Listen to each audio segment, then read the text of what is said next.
할렐루야. 2025년 3월 27일 목요일 가정에서 함께 드리는 새벽 예배 자리로 나오신 모든 동양선교교회 성도님들을 주님의 이름으로 환영하고 축복합니다. 이 시간 우리의 신앙을 함께 고백하며 예배 자리로 나아갑니다. 나는 전능하신 아버지 하나님 천지의 창조주를 믿습니다. 나는 그의 유일하신 아들 우리 주 예수 그리스도를 믿습니다. 그는 성령으로 잉태되어 동정녀 마리아에게서 나시고 본디오 빌라도에게 고난을 받아 십자가에 못 박혀 죽으시고 장사된 지 사흘 만에 죽은 자 가운데서 다시 살아나셨으며 하늘에 오르시어 전능하신 아버지 하나님 우편에 앉아 계시다가 거기로부터 살아있는 자와 죽은 자를 심판하러 오십니다. 나는 성령을 믿으며 거룩한 공교회와 성도의 교제와 죄를 용서받는 것과 몸의 부활과 영생을 믿습니다. 아멘. 참 좋으신 하나님 아버지 감사합니다. 오늘도 저희들에게 호흡과 생명 허락하여 주셔서 새날을 허락하여 주신 그 주님의 은혜 아래 거하게 하여 주시니 더욱 감사합니다. 오늘 하루도 이 첫 시간을 주님 앞에 드리며 시작합니다. 내 삶의 주인이 오직 주님 되심을 고백하며 이 예배를 정말 소중하고 귀하게 여기며 오늘도 우리의 삶 가운데 펼치시는 하나님의 뜻을 온전히 헤아리는 귀하고 복된 하루의 삶 되게 하여 주옵소서. 이제 주님의 말씀 앞에 섭니다. 오늘도 친히 말씀하여 주시고 말씀 속에 담긴 하나님의 음성을 깨닫고 그 음성대로 살아가는 귀하고 복된 하루가 되게 하여 주옵소서. 감사드리며 존귀하신 예수 그리스도의 이름으로 간절히 기도하옵나이다. 아멘. 오늘 우리에게 주시는 하나님의 말씀은 구약성경 민수기 5장 11절에서 31절까지의 말씀입니다. 제가 하나님의 말씀을 봉독합니다. 하나님의 말씀을 경청하십시오. 여호와께서 모세에게 말씀하여 이르시되 이스라엘 자손에게 말하여 그들에게 이르라. 만일 어떤 사람의 아내가 탈선하여 남편에게 시늘을 저버렸고 한 남자가 그 여자와 동침하였으나 그의 남편의 눈에 숨겨 드러나지 아니하였고 그 여자의 더러워진 일에 증인도 없고 그가 잡히지도 아니하였어도 그 남편이 의심이 생겨 그 아내를 의심하였는데 그의 아내가 더럽혀졌거나 또는 그 남편이 의심이 생겨 그 아내를 의심하였으나 그 아내가 더럽혀지지 아니하였든지 그의 아내를 데리고 제사장에게로 가서 그를 위하여 보리가루 10분의 1 에바를 헌물로 드리되 그것에 기름도 붓지 말고 유향도 두지 말라. 이는 의심의 소재요 죄악을 기억나게 하는 기억의 소재라. 제사장은 그 여인을 가까이 오게 하여 여호와 앞에 세우고 토기에 거룩한 물을 담고 성막 바닥에 티끌을 취하여 물에 넣고 여인을 여호와 앞에 세우고 그의 머리를 풀게 하고 기억나게 하는 소재물 곧 의심의 소재물을 그의 두 손에 두고 제사장은 저주가 되게 할 쓴 물을 자기 손에 들고 여인에게 맹세하게 하여 그에게 이르기를 내가 내 남편을 두고 탈선하여 다른 남자와 동침하여 더럽힌 일이 없으면 저주가 되게 하는 이 쓴물의 해독을 면하리라. 그러나 내가 내 남편을 두고 탈선하여 몸을 더럽혀서 내 남편 아닌 사람과 동침하였으면 제사장이 그 여인에게 저주의 맹세를 하게 하고 그 여인에게 말할지니라. 여호와께서 내 넓적 다리가 마르고 내 배가 부어서 내가 내 백성 중에 저주거리 맹세거리가 되게 하실지라. 이 저주가 되게 하는 이 물이 내 창자에 들어가서 내 배를 붓게 하고 내 넓적 다리를 마르게 하리라 할 것이요 여인은 아멘 아멘 할지니라. 제사장이 저주의 말을 두루마리에 써서 그 글자를 쓴 물에 빨아넣고 여인에게 그 저주가 되게 하는 쓴물을 마시게 할지니 그 저주가 되게 하는 물이 그의 속에 들어가서 쓰리라. 제사장이 먼저 그 여인의 손에서 의심의 소재물을 취하여 그 소재물을 여호와 앞에 흔들고 제단으로 가지고 가서 제사장은 그 소재물 중에서 한 움큼을 취하여 그 여자에게 기억나게 하는 소재물로 제단 위에 불사르고 그 후에 여인에게 그 물을 마시게 할지라. 그 물을 마시게 한 후에 만일 여인이 몸을 더럽혀서 그 남편에게 범죄하였으면 그 저주가 되게 하는 물이 그의 속에 들어가서 쓰게 되어 그의 배가 부으며 그의 넓적다리가 마르리니 그 여인이 그 백성 중에서 저주거리가 될 것이니라. 그러나 여인이 더럽힌 일이 없고 정결하면 해를 받지 않고 임신하리라. 이는 의심의 법이니 아내가 그의 남편을 두고 탈선하여 더럽힌 때나 또는 그 남편이 의심이 생겨서 자기의 아내를 의심할 때에 여인을 여호와 앞에 두고 제사장이 이 법대로 행할 것이라. 남편은 무죄할 것이요 여인은 죄가 있으면 당하리라. 아멘. 이것은 하나님의 말씀입니다. 할렐루야. 오늘도 하루의 첫 시간을 올려드리는 저와 여러분들에게 하나님의 놀라운 은혜와 사랑이 또 새롭게 하시는 은혜가 가득 넘치시기를 예수님의 이름으로 축복합니다. 오늘 본문은 아내를 의심하는 남편에 대한 규례를 설명하는 본문인데요. 지금의 눈으로 이 본문을 이해하려고 하면 간통죄도 폐지된 현대 사회를 살아가는 우리들이 특히 여성들의 입장에서는 화가 날 수도 있는 본문입니다. 왜냐하면 이 본문을 언뜻 보면 하나님이 공평하게 부부 관계를 다루시지 않는 것처럼 느껴지기 때문이지요. 남편이 의심만 하면 아내가 법정에 서야 하는 것인가? 또 그렇게 법정에서 아내가 죄가 없음이 밝혀졌다면 의심한 남편은 정말 무죄한 것인가? 또 반대로 남편이 의심된다면 그것에 대한 규례는 왜 없는가 등등의 이유들 때문일 것입니다. 그러나 이 본문은 당시 고대 사회에서 여성의 권위를 생각해 본다면 매우 급진적이고 또 약자를 보호하는 차원에서 주어진 명령이라는 것입니다.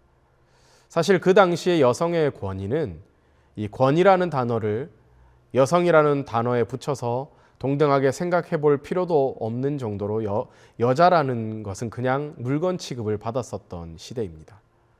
예를 들어서 고대 사회에서 여인이 간음을 한 것인지 아닌지 단순히 남편이 의심을 하는 것인지 이것을 잘 알 수 없다면 오늘날 같으면 법원에서 동등한 지위에서 동등한 판단을 기대할 수 있을지 모르지만 이 고대 사회에서는 여성이 의심을 받는 순간 신성한 강물에 돌을 메고 뛰어들어야 했습니다. 이것을 물에 의한 시죄라고 하는데요. 이 시죄라는 말이 죄를 시험한다라는 의미입니다. 쉽게 말해서 의심을 받은 이 여자가 죄가 없다면 하나님의 보호 아래 물속에서도 숨을 쉴 수 있거나 또 천사가 내려와서 수면 위로 끌어올려 줄 것이기 때문에 무죄라면 살아서 나올 것이고 죄가 있다면 그대로 익사하는 그러한 시기였기 때문에 여인이 살아서 돌아오는 것은 거의 불가능에 가까웠지요. 그런데 이 물의 시제가 이렇게 살아나오는 여인들이 있었나 봅니다. 그래서 이 물의 시제가 나중에는 더 이상하게 발전을 하는데요. 그 당시에는 마녀가 하늘을 날아다닌다라는 생각 때문에 혹여나 의심을 받은 이 여자가 물에서 떠오르면 마녀라는 증거로 보고 물에서 나오는 그 여인을 죽였다라는 겁니다. 한마디로 이 물에 의한 시제, 이것은 한마디로 살려줄 생각이 없었던 것이죠. 이건 그냥 여자는 한번 이것에 의심을 받으면 죽게 되는 것입니다. 이것이 그 당시에 고대 사회에서의 여성의 위치였습니다. 여성의 권위라고 말하기가 무색한 거죠. 이뿐만이 아니라 이혼의 사유도 예를 들어서 아내가 목소리가 이쁘지 않다, 마음에 들지 않는다 하는 이유로 이혼이 되는 그런 시대였습니다. 그래서 남편이 너무나도 쉽게 아내를 버리는 일이 많았기 때문에 이 여성은 자신의 무죄함을 증명할 기회조차도 없었던 그런 시대였습니다. 그렇게 이혼을 당하면 이혼 후에도 이혼당한 이 여인의 가정, 집안 자체가 큰 수치가 되는 겁니다. 그래서 결국 가까운 공동체에 불화를 일으키는 문제를 이야기할 수밖에 없었던 것이죠. 그렇기 때문에 오늘 이 본문에 나오는 이 의심법에 관한 규례는 오히려 하나님께서 이 여성들의 권리를 보장하기 위해서 이 규례를 제정하셨다라는 것을 우리는 알 수 있어야 합니다.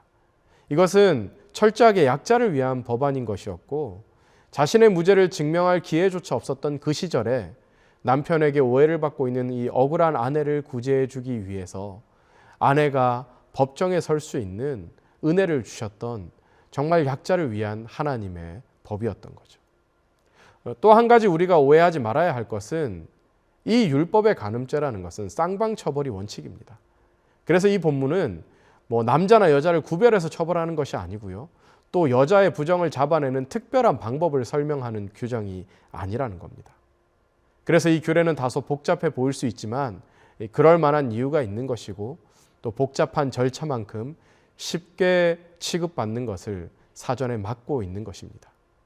그리고 하나님께서 이 규례를 제정하신 이유는 의심하는 남자에게나 의심받는 여자에게나 신앙적인 판단과 또 신앙적인 고백을 하게 함으로써 여인에게는 의심으로부터 자유를 보장할 수 있었고, 또 남자에게는 이 하나님을 향한 믿음을 되새길 수 있도록 하기 위해서 이 법을 제정하셨던 것입니다.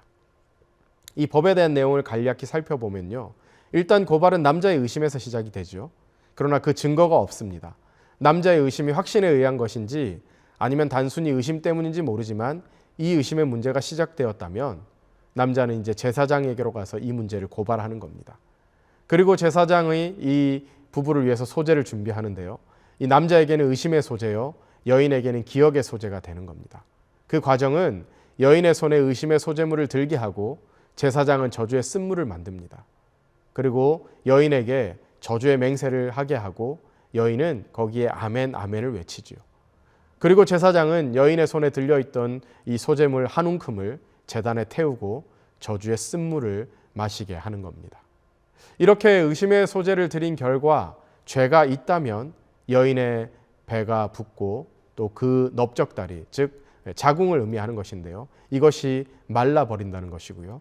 죄가 없다면 해를 받지 않고 정상적으로 임신을 하게 될 것이라는 겁니다. 자, 그렇다면 이 과정 속에서 우리가 그 당사자라고 한번 생각을 해보면 우리는 이 과정 속에서 하나의 질문을 듣게 될 것입니다. 정말 우리가 그 의식을 진행하는 그 앞에 서 있다면 얼마나 긴장이 되고 두렵겠습니까? 너는 정말 하나님을 두려워하는가? 하나님 앞에서 너는 정말 정직하냐? 너가 그렇게 간음의 죄를 지어놓고도 지금 우기고 있는 것은 아니냐? 너 자신을 속이는 것은 아니냐? 너는 정말 하나님을 두려워하느냐? 이런 질문을 그 여인은 받고 있지 않겠습니까? 남자에게도 마찬가지죠. 남자에게도 하나님이 묻고 계시는 것입니다. 그 당시의 시대적인 배경, 그 당시의 남성 위주의 사상을 보면 너의 그 의심이 참으로 합당한 것이냐? 너가 또 다른 여자를 만나고 싶어서 너의 정욕 때문에 또 사람에 대한 실증 때문에 너가 이렇게 함부로 의심하는 것은 아니냐 묻는 것이죠.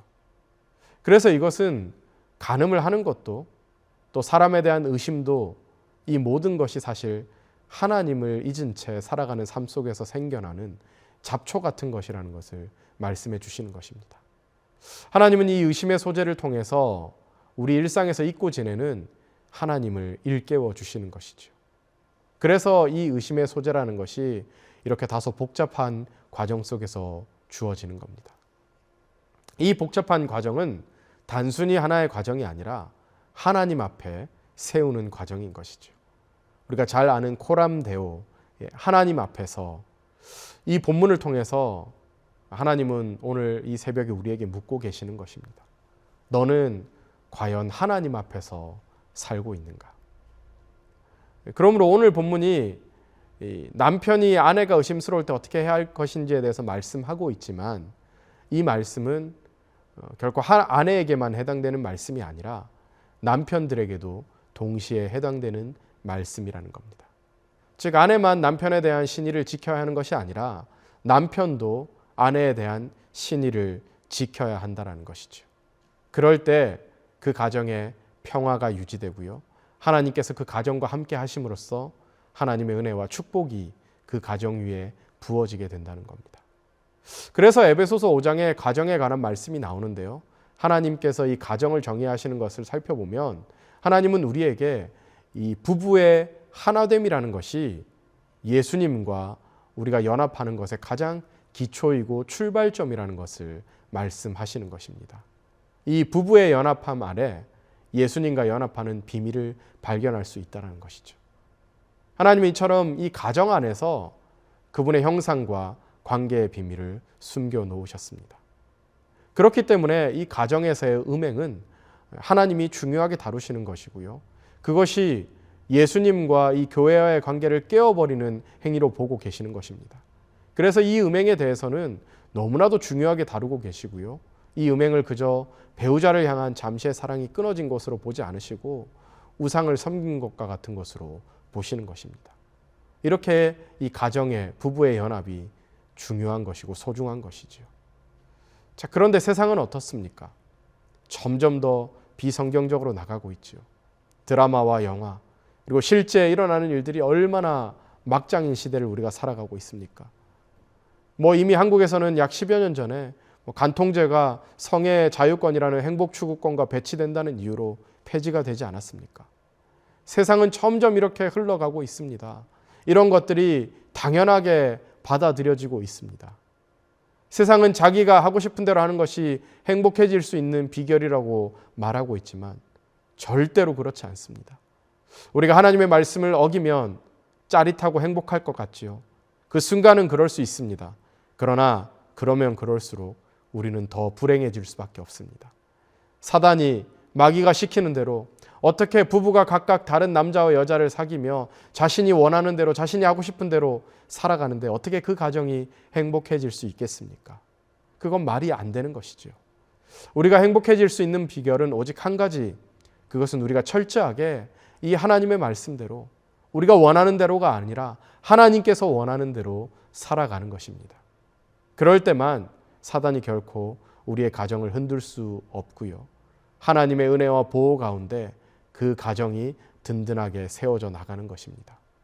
사랑하는 동양선교교회 성도 여러분, 우리는 온갖 음행과 음란의 시대에 살아가고 있습니다. 이 음행과 음란의 일들을 피하기 위해 우리는 하나님의 거룩하심 안에 들어가면서 또한 세상에서도 이 복음을 부끄러워하지 않고 주님의 그 거룩함의 문화를 나타내야 하는 부르심이 우리에게 있는 겁니다. 세상은 음란을 섬기지만 우리는 거룩한 주님을 섬기고 있다는 것을 반드시 기억하시기 바랍니다.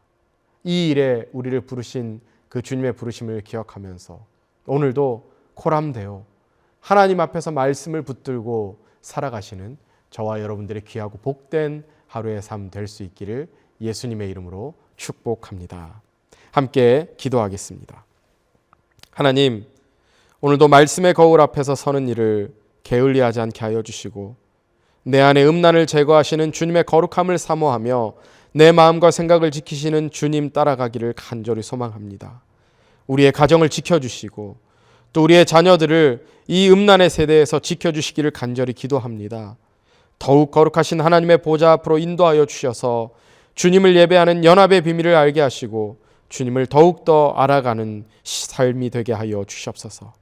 그래서 우리를 교회로 부르신 주님의 부르심 앞에 우리의 부정함을 깨닫고 하나님의 말씀을 통해서 다시 정결한 신부로 거듭나는 인생들 되게 하여 주옵소서. 감사드리며 존귀하신 예수 그리스도의 이름으로 간절히 기도하옵나이다. 아멘. 이제 개인 기도의 시간입니다. 계속해서 개인 기도의 자리로 나아가시기 바랍니다.